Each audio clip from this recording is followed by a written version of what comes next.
Okay, you guys, this is my review on Love and Hip Hop Atlanta, Season 5, Episode 7. I want to say this Episode 7. What's up, y'all? Ain't no need for me to get down, but to get down and do all this other shit. Before I get into the video, I just want you guys to please go and check my domestic violence PSA that I did a few days ago. I'm telling my mother's story with getting out of a abusive marriage after 23 years. I want you guys to watch that video if you haven't seen it and comment. It's posted. I want you guys to see it because I really put my heart and soul out on that video. But let's just get into this video, which is Love and Hip Hop Atlanta Season 5, Episode 7. So let's talk about Carly. Carly goes to confront Tommie because she feels some kind of way because Tommie went back and told Joseline that Carly was talking shit about her. Which, Carly, you was talking shit about her. Because I don't know why you felt the need to tell Tommie that you and Joseline don't fuck with each other no more and Joseline is a fake ass bitch. Now, granted, Jessica Dime did say way more than you did, but at the end of the day, you keep saying that you ride for Joseline, you got her back and everything like that, but yet and still you can't keep her motherfucking name out your mouth. So you did run and tell, Tommie and start talking all that shit. And Tommie did go back and tell Joseline. And Tommie's whole reasoning for going back doing it is because, she feel like all Carly ever does is ruins people's day with the bullshit. And Carly feel like she's a real friend. So when she hears shit, she got to go back and tell her friends what the fuck was said. Which I understand. But this is Carly Red we talking about. Carly Red is not nobody's friend. She's messy. She's everybody's motherfucking friend. And half the time when you everybody's motherfucking friend, you ain't got no loyalty or allegiance to no motherfucking body. So, bump that shit. Miss me with the rap shit, Carly. You ain't nobody motherfucking friend. Period. Now, the only person I felt like you was really friends with was Joseline. But besides her, you ain't nobody motherfucking friend. Stop it.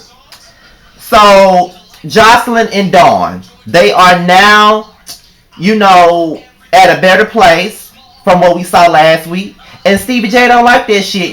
Dawn and Joseline was like, whatever happened in the past, we got past it. We talked about it. We love each other. We have so many years together. We can get past it. If me and you can get over it, then Stevie can get over it. While they looking at a new house. When Stevie J walks in, the first thing he sees is Dawn. He don't like that he see Dawn when he first walk in the house. And he was like, ain't this the same person that tried to put us on blast? Ain't this the same person who said we want married? Ain't this the same person? But Joseline ain't really trying to hear shit that Stevie J got to say. All she knows is that Dawn is her girl and that's who she want to be friends with. But Stevie J don't like that. And she wants to do work. And Stevie J keep talking about you got to go through him. And Joseline wants the contract. Joseline been asking about a fucking contract for the last 3, 4, 5 seasons. I'll be fucking glad when Stevie J give her that motherfucking contract. You know what I mean? Cause she keep asking for a copy and he keep not having a damn copy to give. I mean, is it that hard for you to get that bitch a damn copy of the motherfucking contract? I mean, it's not that difficult. Like, go ahead and do that shit. You know what I mean? So then we get into Carly.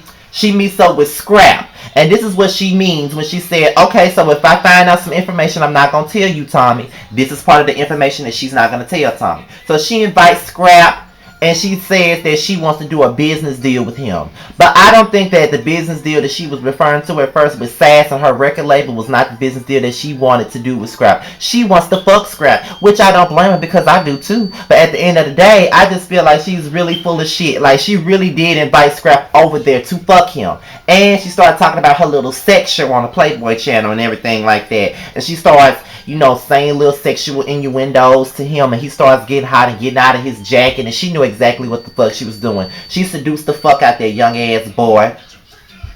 And what I don't get, Carly, why the fuck do you keep going to the little boy's room to get you some dick? Why can't you get a man your motherfucking age? Because ain't you all on Tiger Dick now? But whatever. So, you know what I mean? She serves up the pussy. And he gets the pussy. And I don't blame her for serving it up to Scrapp. I mean, I really don't. But whatever. But we already know what her motive is. She did that to piss Tommie off. And I'm pretty sure that when she gets the right opportunity, she gonna let Tommie know that she fucked her man. And plus, he did not claim Tommie at all. That's the funny shit. Tommie been going around fighting bitches about this nigga, and he ain't even claiming her motherfucking ass. Bitch, how you like them apples and oranges and bananas, bitch? He ain't claiming your ass, period. Not claiming you. He up here fucking Carly. So after Carly and Scrapp fuck, Carly goes to Jessica Dime, and she tells Jessica Dime that she's smashing Scrapp.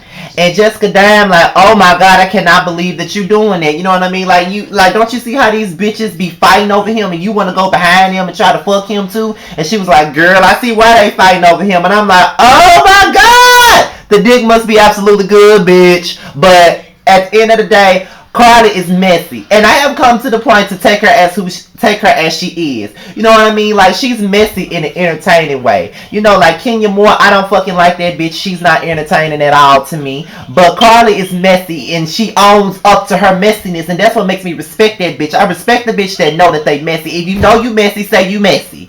You know what I'm saying? I never say I'm messy because I know I'm not messy. You know what I mean? I don't like drama. I don't like all that bullshit. That's why you would never ever hear Scotty being no motherfucking YouTube beef, because I don't like drama. And even if I did have an issue with somebody, it would not be on display because I don't do that. So, and that's not a shot at nobody. That's just me being 100% honest. I don't like drama, so I cannot say that I'm messy. I don't like no messy shit. The only messy shit that I like is what's on TV. I do not like drama or mess in my regular day-to-day life. No ma'am. But then, as Carly is sharing with Jessica Dime that she's getting it on with Scrapp, Jessica Dime decides to tell her that little Scrappy been FaceTiming her and calling and texting her phone trying to get at her. And Carly's sitting up here acting like it's like Lil Scrappy is so fucking disgusting, which she is not disgusting. But you sitting up here fucking around with somebody that's an ex-con. You know what I mean? Like, bitch, come on. But, you know, I believe that Jessica Dime likes the fact that another woman's man is hollering at her. Even though Lil Scrappy ain't with Bambi, we already know that that's the bitch she really want to be with. You know what I mean? So, I think she gets off on drama like this. Now, that's a bitch who loves drama. You know what I'm saying? Everybody calls Carly messy, but one thing about Carly is that she gonna admit that she messy and she loves and she full of shit and she loves shit. Bitches like Jessica Dime don't admit that. They act like they above the mess. Bitch, you not. You not above shit. So then, K. Michelle and Joseline.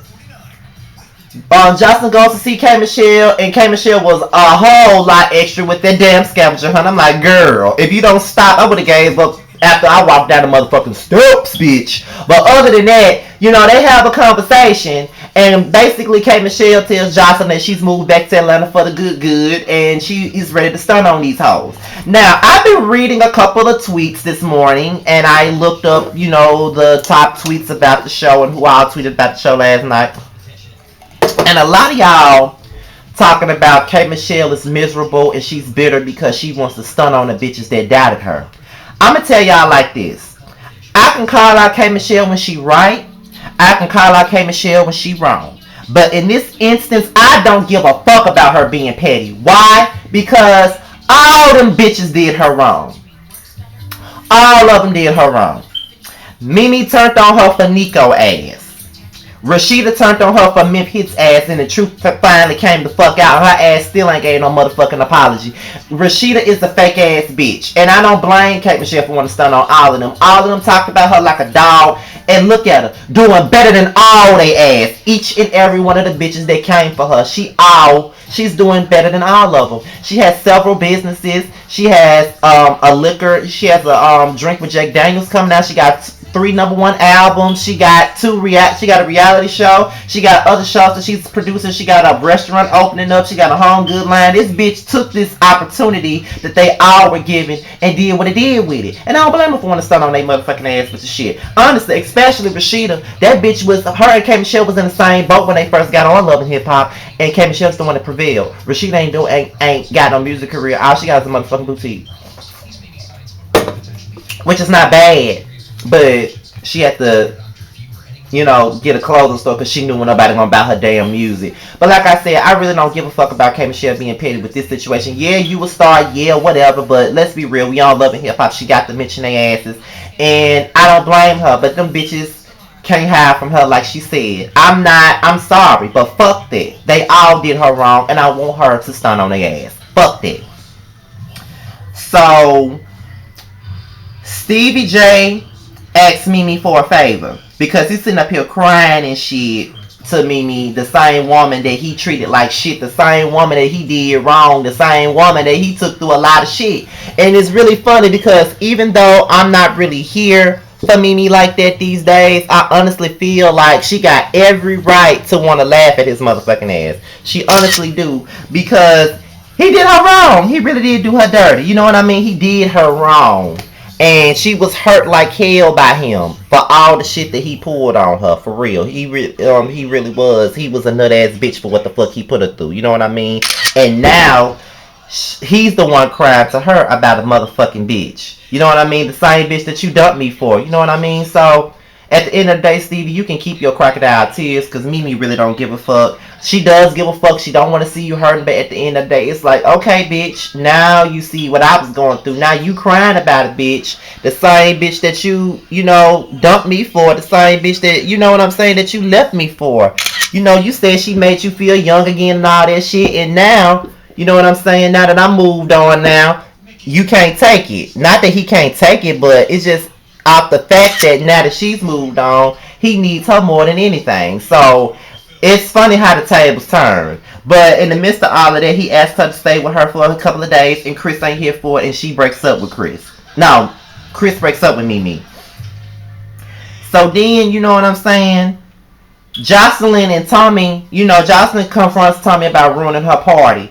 And Tommie feels like she can do whatever the fuck she want to do, but then she turns around and breaks down and cries, talking about she got an alcohol problem, and that's why she acts the way she do, because she's going through a lot of shit. Bitch gone. So then Carly Red, she visits K Michelle, and K Michelle was like, you know what I mean, I talked to Joseline. I'm inviting you to my listening party.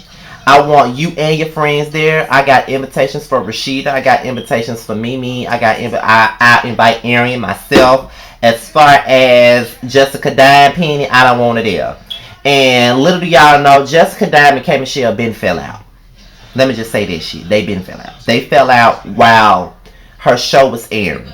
You know what I mean? Jessica Dime felt some kind of way because K Michelle called her a territorial friend. And she was being territorial on K Michelle My Life. I mean, she blocked her over some petty shit.